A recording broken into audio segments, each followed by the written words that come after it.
Hello everyone.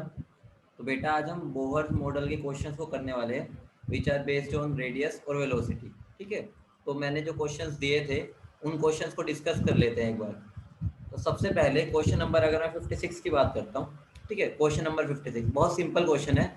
उन्होंने मुझे क्या बोल रखा है, बोहर का मॉडल हम किस पे अप्लाई कर सकते हैं। ठीक है, मैंने तुम्हें सिखा रखा है बोहर का मॉडल सिर्फ यूनी इलेक्ट्रॉन स्पीशीज पर एप्लीकेबल होता है, सिर्फ यूनी इलेक्ट्रॉन स्पीशीज पर।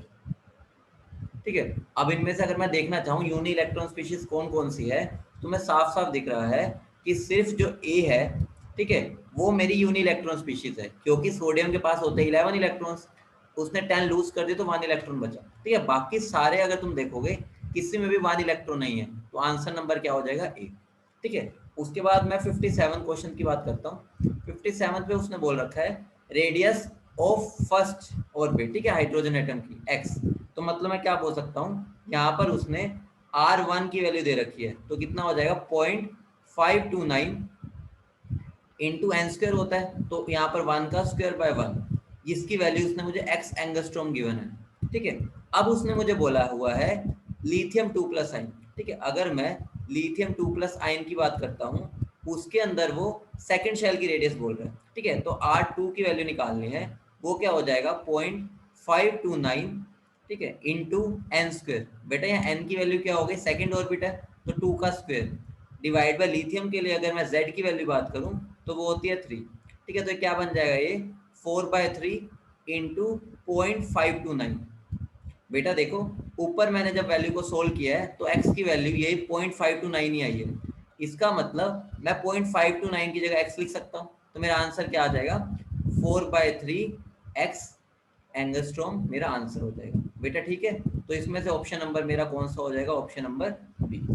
उसके बाद मैं क्वेश्चन नंबर 58 की बात करता हूँ। उसने बोला हुआ बोहर रेडियस बतानी है नियोन 9 प्लस आइन की। ठीक है, तो बेटा सिंपल है, वही फॉर्मूला लगाना है। आर एन का फॉर्मूला क्या होता है 0.529 into N square by Z होता है।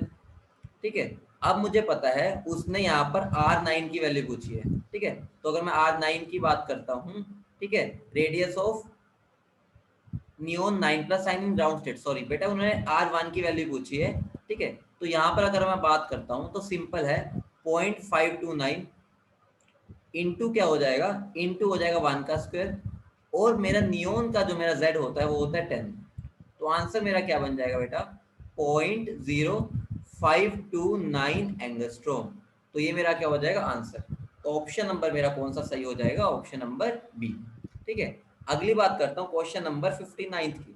सिंपल सा क्वेश्चन है, उन्होंने क्या बोल रखा है, रेशियो निकालना है spacing between the third and the fourth to the spacing between 6 and 7। तो बेटा सबसे पहले यहाँ पर R4 माइनस R3 निकाल लो। ठीक है, तो वो कितना बन जाएगा 0.529। हाइड्रोजन एटम की बात किया तो Z तो 1 ही हो जाएगा। ठीक है, तो यहाँ पर क्या हो जाएगा 4 का स्क्वायर मतलब 16 माइनस 3 का स्क्वायर मतलब 9। तो आंसर यहाँ पर क्या बन जाएगा 7 इंटू 0.529 एंगस्ट्रॉम। ठीक है, अब मैं बात करता हूँ R7 माइनस R6 की, वो क्या बन जाएगा 0.529। ठीक है, 7 का स्क्वायर 49, 6 का स्क्वायर मेरा होता है 36। ठीक है, Z तो 1 ही है तो मैं Z की बात ही नहीं कर रहा, तो क्या बन जाएगा ये 13 इंटू 0.529। अब उसने मेरे को रेशो बोला इनका। ठीक है, इन दोनों का रेशो, अगर मैं इन दोनों का रेशो निकालता हूँ तो मेरा रेशो क्या आ जाएगा बेटा 0.529 तो कैंसिल आउट हो जाएगा, तो 7 इंटू 0.529 डिवाइड बाय 13 इंटू 0.529, तो ये दोनों तो कैंसिल आउट हो गए, तो आंसर क्या आ गया मेरा 7/13, तो which is answer number A.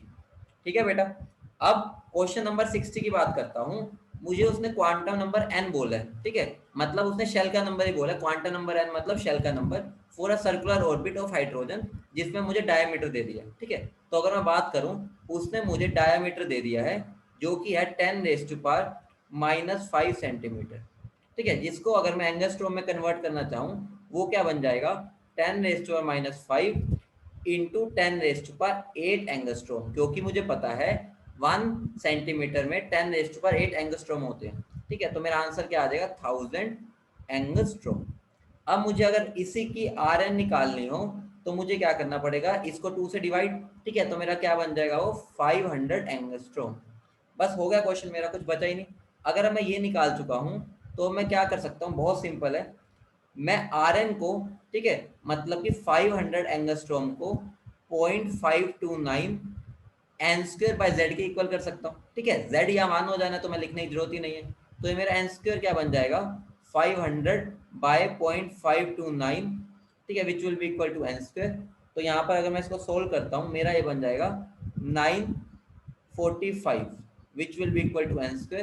तो यहाँ से मेरे एन की वैल्यू क्या आ गई, 31, जो कि मेरा ऑप्शन नंबर क्या हो जाएगा, ए, ठीक है। उसके बाद इस पेज का लास्ट क्वेश्चन, क्वेश्चन नंबर 61, ठीक है। अब मैं क्वेश्चन नंबर 61 यहाँ पर कर देता हूँ। देखो बेटा सिंपल से क्वेश्चन नंबर 61, उसने बोला हुआ है मास ऑफ इलेक्ट्रॉन अगर मैंने डबल कर दिया। बेटा ध्यान से समझना, जहां पर हम रेडियस का फॉर्मूला बनाते हैं, ठीक है, वहां पर तुम अच्छे से देख सकते हो जो एक बड़ा सा फॉर्मूला होता है, ठीक है, उस फॉर्मूले में देखो हमारा जो आर एन होता है, तुम ऑब्जर्व करना, वो 1 बाय मास ऑफ इलेक्ट्रॉन के इनवर्सली प्रोपोर्शनल होता है, ठीक है। अब मैंने क्या कर दिया, अगर मैंने मास को डबल कर दिया, ठीक है, अगर मैंने मास ऑफ इलेक्ट्रॉन को क्या कर दिया, डबल, तो ऑब्वियस सी बात है मेरा रेडियस क्या हो जाएगा, हाफ। क्या हो जाएगा, हाफ। इसका मतलब क्या हो गया, पहले इनिशियली मेरी फर्स्ट शेल की रेडियस होती है 0.529 एंगस्ट्रॉम, ठीक है। अब क्या हो जाएगी 0.529 divide by 2 which will be equal to 0.265, ठीक है, 0.265, ठीक है। तो 0.265 आंसर नंबर क्या हो जाएगा, बी। बेटा सबको ये बात क्लियर है। तो यहाँ पर ये सारे क्वेश्चन थे, बहुत सिंपल थे, उम्मीद है सबने कर लिए होंगे, ठीक है। तो अब नेक्स्ट पेज पर चलते हैं, बेटा ध्यान से देखना। नेक्स्ट पेज पर क्वेश्चन नंबर अगर मैं 62 की बात करता हूँ, ठीक है, बहुत सिंपल है, रेशियो ऑफ सरकमफ्रेंस पूछा है उसने थर्ड और सेकंड का, ठीक है। तो बेटा देखो सिंपल क्वेश्चन है, क्वेश्चन नंबर यहाँ मैं 62 सोल्व कर रहा हूँ, ठीक है। तो मुझे बताओ, अगर वो रेशियो ऑफ सरकमफ्रेंस बोल रहा है, रेशियो क्या हो जाएगा मेरा, रेशियो होगा 2 pi R by 2 pi R, obvious सी बात है। अब उसने थर्ड बोला तो यार 3 हो गया, ठीक है, सेकंड बोला तो यार 2 हो गया। अब मुझे अच्छे से बताओ, अगर वो हीलियम की बात ही कर रहा है तो Z तो कांस्टेंट हो गया, ठीक है। तो मेरा क्या बन जाएगा, 2 पाई से 2 पाई तो कैंसिल, ठीक है, कितना बन जाएगा ये 0.529 into N square, N square क्या हो जाएगा 9 divide by 0.529 into N square हो जाएगा 4, ठीक है। जेड भी आता है लेकिन जेड तो कैंसिल आउट ही होना है, सेम एटम है, with in the same atom, तो जेड कांस्टेंट, ठीक है, तो रेशियो में कैंसिल आउट हो जाएगा। तो आंसर क्या हो जाएगा 5:9:4, तो ऑप्शन नंबर सी, ठीक है। उसके बाद मैं बात करता हूँ क्वेश्चन नंबर 63 की। क्वेश्चन नंबर 63 की बात देखा बेटा, ध्यान से देखना, वेलोसिटी ऑफ एनथ शेल जब मैंने सिखाया था तो वहां पर अच्छे से तुमने देखा होगा, जो हमारा फॉर्मूला आता है, ठीक है, उसके अंदर मास की टर्म ही नहीं होती, ठीक है, तो वो कैंसिल आउट हो जाती है, ठीक है। वो फॉर्मूला याद नहीं रखना, बस ऑब्जर्व करना है, ठीक है। तो वहां पर क्या हो जाएगा, अगर मैं क्या कर दूंगा, वेलोसिटी को चेंज, अगर मैं मास को चेंज भी करता हूँ तो मेरी वेलोसिटी क्या रहेगी, वो मेरी अनचेंज्ड रहेगी। रीजन क्या है, वो उस पर डिपेंड ही नहीं करती।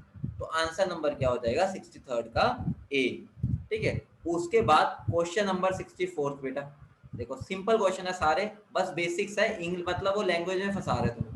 64 की अगर मैं बात करता हूँ तो यहाँ पर क्या हो जाएगा, हीलियम प्लस आयन, ठीक है, ऑर्बिट नंबर बताना है उसमें, इन जिसमें इलेक्ट्रॉन की स्पीड है इतने times of speed of light. तो बेटा सिंपल है, अगर मैं 64 में बात करूं तो उसने मुझे बोल दिया वेलोसिटी, ठीक है, एनथ शेल की, उसने बोल रखा है उसमें इलेक्ट्रॉन की जो स्पीड है वो क्या है 1/205.67 स्पीड ऑफ लाइट की है, ठीक है। तो यहाँ पर स्पीड ऑफ लाइट पुट कर दो, तो ये मेरा कितना बन जाएगा, ये मेरा बन जाएगा, ठीक है, कितना बन गया ये 300 डिवाइड बाय क्या हो जाएगा 205.67 इंटू क्या हो जाएगा 10⁻6, ठीक है, जिसको मैं क्या लिख सकता हूँ 1.45 इंटू 10⁻6, ठीक है। सोल्व करोगे तो ये बन जाएगा मीटर पर सेकेंड। अब बेटा मुझे बताओ, हमें अच्छे से पता है इस वीएन को मैं एक और तरीके से भी लिख सकता हूँ। ये जो मेरा वीएन होता है वो 2.18 इंटू 10⁻6 इंटू 2/n, ठीक है, मतलब Z/n होता है, हीलियम के लिए Z होता है 2, ठीक है, तो 2/n। और ये Vn की वैल्यू अभी जस्ट हमने ऊपर निकाली है, ये वाली, तो कितनी आ जाएगी 1.45 इंटू 10⁻6, तो इससे तो ये कैंसिल आउट हो गया। ठीक है, अगर मैं n की वैल्यू निकालना चाहूँ तो क्या बनेगा 2.18 into 2 divide by 1.45 which will be equal to 3। तो आंसर क्या हो जाएगा, n की वैल्यू क्या हो जाएगी बेटा मेरी 3। ठीक है, अब मैं क्वेश्चन नंबर 65 की बात करता हूँ। 65 उसने बोल रखा है speed of electron in the fourth orbit, ठीक है, जो दे रखी है 1094 किलोमीटर पर सेकेंड। इसका मतलब velocity in nth shell given है 1094। ठीक है, किलोमीटर है तो उसको मीटर में कन्वर्ट कर लो, मीटर पर सेकेंड। अब मुझे पता है ये जो मेरी वेलोसिटी है वो मेरी किसके इक्वल हो जाएगी, 2.18 इंटू 10⁶ इंटू जेड। ठीक है, डिवाइड बाय कौन सी शेल है बेटा, फोर्थ, तो क्या आ जाएगा जेड बाय 4। ठीक है, और ये भी मेरा क्या होता है मीटर पर सेकेंड, तो यहाँ से यूनिट तो सारी कैंसिल आउट ही हो जानी है। ठीक है, तो अगर मैं यहाँ पे z की बात करूँ तो मैं z कितना बन जाएगा 1094 इंटू 10⁻3। ठीक है, इंटू क्या हो जाएगा 4 डिवाइड बाई 2.18 इंटू 10⁶। ठीक है, तो अगर मैं इसको सोल्व करता हूँ मेरी वैल्यू क्या आ जाएगी 2, z की वैल्यू क्या आ जाएगी 2। तो z की वैल्यू 2 किसके लिए होती है बेटा बताओ, वो हो जाएगा मेरा हीलियम। बेटा क्लियर है। उसके बाद क्वेश्चन नंबर 66, ये भी बिल्कुल सिंपल सा है। क्वेश्चन नंबर 66, ठीक है, तो उसने बोल रखा है एस्केप वेलोसिटी है 11.2 किलोमीटर पर second, orbital number for hydrogen atom in which the speed of electron is about. ठीक है, उसने मुझे क्या बोल रखा है, स्पीड ऑफ इलेक्ट्रॉन जो होगी वो 19.54 टाइम्स होगी एस्केप वेलोसिटी की। ठीक है, तो सिंपल है बेटा। अगर अब मैं क्वेश्चन नंबर 66 की बात करूं, उसने मुझे देखो क्या बोला है, पहले तो जनरली लिख लो, वेलोसिटी का फॉर्मूला क्या होता है 2.18 into 10⁶ into Z by N. ठीक है, अब मुझे पता है अगर वो हाइड्रोजन की बात कर रहा है तो, ठीक है, अगर वो हाइड्रोजन की बात कर रहा है तो यहाँ पर जेड की वैल्यू क्या हो जाएगी 1। ठीक है, तो ये मेरा क्या बन जाएगा फॉर्मूला। ठीक है, एक मिनट बेटा। ठीक है, क्या फॉर्मूला बन जाएगा 2.18 into 10⁶ into into 1/z n, sorry. ठीक है, तो 1/n, जिसको मैं बराबर कर सकता हूँ, उसने बोला हुआ है एस्केप वेलोसिटी के 19.54 टाइम्स है। तो एस्केप वेलोसिटी बेटा मेरी कितनी है, ठीक है, एस्केप वेलोसिटी मुझे गिवन है यहाँ पर 11.2। ठीक है, और उसके 19.54 टाइम्स है, तो 19.54, ठीक है, 19.54, ठीक है, कितनी है ये टाइम्स है, एस्केप वेलोसिटी वो कितनी है 11.2 किलोमीटर पर सेकंड है, तो मैं उसको मीटर में कन्वर्ट कर लूंगा इंटू 10⁻3। तो बेटा यहाँ से अगर मैं एन की वैल्यू सोल्व करता हूँ तो बेटा वो क्या बन जाएगी, एन की value 2.18 into 10⁻6 divide by 19.54 into 11.2 into 10⁻3। बेटा अगर मैं इसको सोल्व करूंगा तो मेरी लगभग वैल्यू आ जाएगी 9.9। ठीक है, जिसको मैं लगभग 10 बोल सकता हूँ। तो आंसर नंबर मेरा बेटा क्या हो जाएगा, आंसर नंबर सी। ठीक है बेटा, उसके बाद मैं अगले पेज पर क्वेश्चन पर चलता हूँ 67। ठीक है, तो 67 क्वेश्चन करते हैं बेटा। देखो बहुत सिंपल है, ध्यान से देखो। ठीक है, कलर चेंज कर लेते हैं पेन का, देखना बेटा। ठीक है, अब जो मुझे क्वेश्चन गिवन है वो क्वेश्चन नंबर है मेरा क्वेश्चन नंबर 67।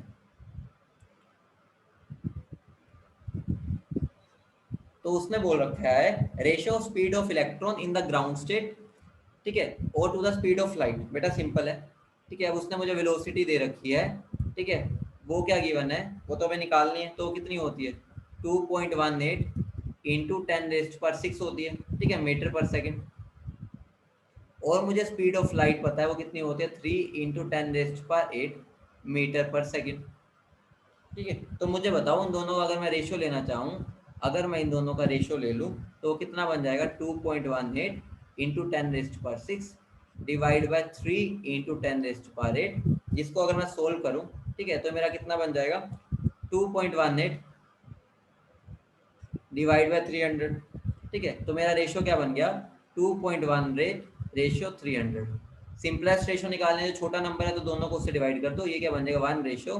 ठीक है, तो 300 बाय 2.18। ठीक है, दोनों तरफ 2.18 से डिवाइड कर दिया, जो मेरा क्या बन जाएगा 1 रेशियो 137। ठीक है, तो ऑप्शन नंबर मेरा क्या हो जाएगा, ऑप्शन नंबर हो जाएगा बेटा सी। ठीक है, चमक गया। अब अगला क्वेश्चन देखो, क्वेश्चन नंबर 68। ठीक है, 68 की अगर मैं बात करता हूँ, an electron revolves around the lithium at a distance the speed of electron. ठीक है बेटा, सिंपल है। उसने बोल रखा है मुझे यहाँ पर 68 में कि रिवॉल्व्स अराउंड द न्यूक्लियस। ठीक है, उसका मुझे डिस्टेंस दे रखा है न्यूक्लियस से। ठीक है, तो मतलब मुझे उसने आर एन की वैल्यू दे रखी है, वो कितनी गिवन है, 1.587 एंगस्ट्रॉम। ठीक है, और मुझे पता है ये किसके इक्वल हो जाता है, 0.529। बेटा लिथियम है, ठीक है, तो उसके लिए Z की वैल्यू क्या होती है, 3। ठीक है, तो यहाँ से मैं क्या कर सकता हूँ, n की वैल्यू निकाल सकता हूँ। ठीक है, तो यहाँ पर मेरा एन स्क्वायर क्या बन जाएगा बेटा, मेरा एन स्क्वायर बन जाएगा 1.587 इंटू 3 डिवाइड बाय 0.529। ठीक है, जिसकी वैल्यू हो जाएगी मेरी 9 कह रहा हूँ। तो यहाँ से n की वैल्यू निकालूंगा तो 3 आ जाएगी। बस अगर n की वैल्यू निकल गई तो यहाँ से मैं Vn निकाल सकता हूँ, वो क्या हो जाएगा 2.18 इंटू 10⁻⁶ इंटू क्या हो जाता है Z/n। ठीक है, तो 3 डिवाइड बाय 3 जो कि आ जाएगा मेरा 2.18 इंटू 10⁻⁶ मीटर पर सेकंड के बराबर। तो मेरा आंसर नंबर क्या हो जाएगा, इससे मैच कौन सा कर रहा है, ऑप्शन नंबर ए। बोलो क्लियर है बेटा। उसके बाद मैं क्वेश्चन नंबर 69 पर आता हूँ। ठीक है, एक मिनट जगह चाहिए मुझे, तो मैं इसको रब कर रहा हूँ। 69 पर आता हूँ मैं। ठीक है, अगर मैं क्वेश्चन नंबर 69 देखूँ, ठीक है, 69 में how much distance is the electron revolving. बेटा देखो, उसने बोल रखा है 1 सेकंड में वो कितना डिस्टेंस कवर करेगा। तो बेटा देखो, सिंपल सा क्वेश्चन है। तो मुझे पता है डिस्टेंस जो होता है वो स्पीड इंटू टाइम होता है, मतलब वेलोसिटी इंटू टाइम। ठीक है, अब उसने मुझे टाइम तो दे रखा है 1 सेकंड, वेलोसिटी मुझे पता है, उसने बोल रखा है थर्ड ऑर्बिट में। तो मुझे बताओ तो क्या बन जाएगा वेलोसिटी, 2.18 इंटू 10⁻⁶। ठीक है, कौन सी शेल है, ठीक है, थर्ड ऑर्बिट है, और जेड क्या हो जाता है इसके लिए 2। ठीक है, और एन की वैल्यू हो गई 3। ठीक है, तो इसको अगर मैं सोल्व करता हूँ, और टाइम में जो 1 गिवन है। ठीक है, तो अगर मैं सोल्व करूंगा तो मेरी वैल्यू कितनी आ जाएगी, 1.45 इंटू 10⁻⁶। तो ऑप्शन नंबर मेरा क्या हो जाएगा मीटर में। ठीक है, ऑप्शन नंबर मेरा क्या हो जाएगा, ए। बोलो क्लियर है। अब मैं बात करता हूँ क्वेश्चन नंबर 70 की।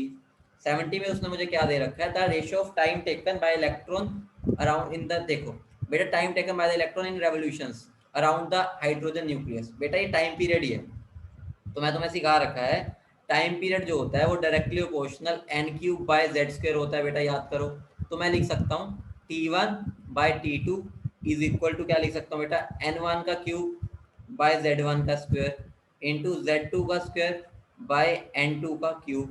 ठीक है बेटा, अब मुझे उसने अगर हाइड्रोजन की बात कर रखी है, तो हाइड्रोजन ये z तो कांस्टेंट रहेगा, तो कैंसिल आउट। ठीक है, तो वो क्या बन जाएगा, n1 का क्यूब। बेटा n1 का क्यूब क्या है, सेकंड ऑर्बिट है, तो 2 का क्यूब कितना होता है, 8 बाय 3 का क्यूब क्या होता है मेरा, 27। तो आंसर नंबर क्या हो जाएगा, 8:27। तो ऑप्शन नंबर सी। ठीक है, तो इसका आंसर मेरा सी हो गया। अब क्वेश्चन नंबर क्या हो गया, 71। ठीक है, 71 में बेटा उसने बोल रखा है, for hydrogen atom number of revolution पर सेकंड। बेटा याद करो, नंबर ऑफ रेवोल्यूशन पर सेकंड का मतलब क्या होता है बेटा, फ्रीक्वेंसी। याद करो, फ्रीक्वेंसी की डेफिनेशन यही होती है। ठीक है, और मैंने फ्रीक्वेंसी में तुम्हें बता रखा है, फ्रीक्वेंसी जो होती है टाइम पीरियड की इनवर्स होती है, तो मतलब Z²/n³ हो जाएगा। ठीक है, तो तुम यहाँ से देख सकते हो फ्रीक्वेंसी जो है वो डायरेक्टली प्रोपोर्शनल टू n⁻⁻³ हो गया। ठीक है, अगर मैं Z को कांस्टेंट कर दूं, तो 71 का मेरा आंसर नंबर क्या हो जाएगा, सी। ठीक है, तो क्वेश्चन नंबर 72 की बात करते हैं, which of the following is not permitted. ठीक है, तो हमें पता है MVR is equal to NH/2π बेटा। ठीक है, बच्चे क्या गलती करते हैं, यहाँ पर कंपैरिजन किसका कर लेते हैं बेटा, वो यहाँ पर भूल जाते हैं यहाँ पर n/2 को देखना है, क्योंकि जो चारों ऑप्शन है वो मुझे h/π कांस्टेंट है। तो बच्चे यहाँ पर गलती कर जाते हैं, उनको लगता है कोई भी ये मेरी इंटीजर वैल्यू नहीं है, तो ऑल ऑफ दिस कराते हैं। बेटा ध्यान रखना, हमें कंपेयर करना है n/2 और इन चारों को। तो देखो, इसका मतलब फर्स्ट ऑप्शन में n/2 की वैल्यू गिवन है 1.5। ठीक है, ठीक है, तो फर्स्ट ऑप्शन की अगर मैं बात करूं, n/2 की वैल्यू क्या गिवन है, 1.5, तो n की वैल्यू क्या हो गई, 3। ये तो परमिटेबल है। ठीक है, बी में आता हूं, अगर मैं इसके बी पार्ट में, ठीक है, बी में ये मेरा ए पार्ट था। ठीक है, बी पार्ट में अगर मैं आऊँ, तो 0.5 है मेरा n/2 के इक्वल, तो 2 से मल्टीप्लाई कर दो, क्या आ जाएगा, 1। ये भी परमिसिबल है। ठीक है, सी की बात करता हूँ, 1.25 इंटू 2, ये कितना बनेगा बेटा, ठीक है, ये मेरा कितना बन जाएगा, 2.5। बेटा ये तो तुम्हें पता है नॉट अलाउड है, इंटीजर तो है ही नहीं, तो आंसर नंबर बेटा क्या हो जाएगा, सी, क्योंकि हमें पता है इंटीजर वैल्यू होनी चाहिए उसकी।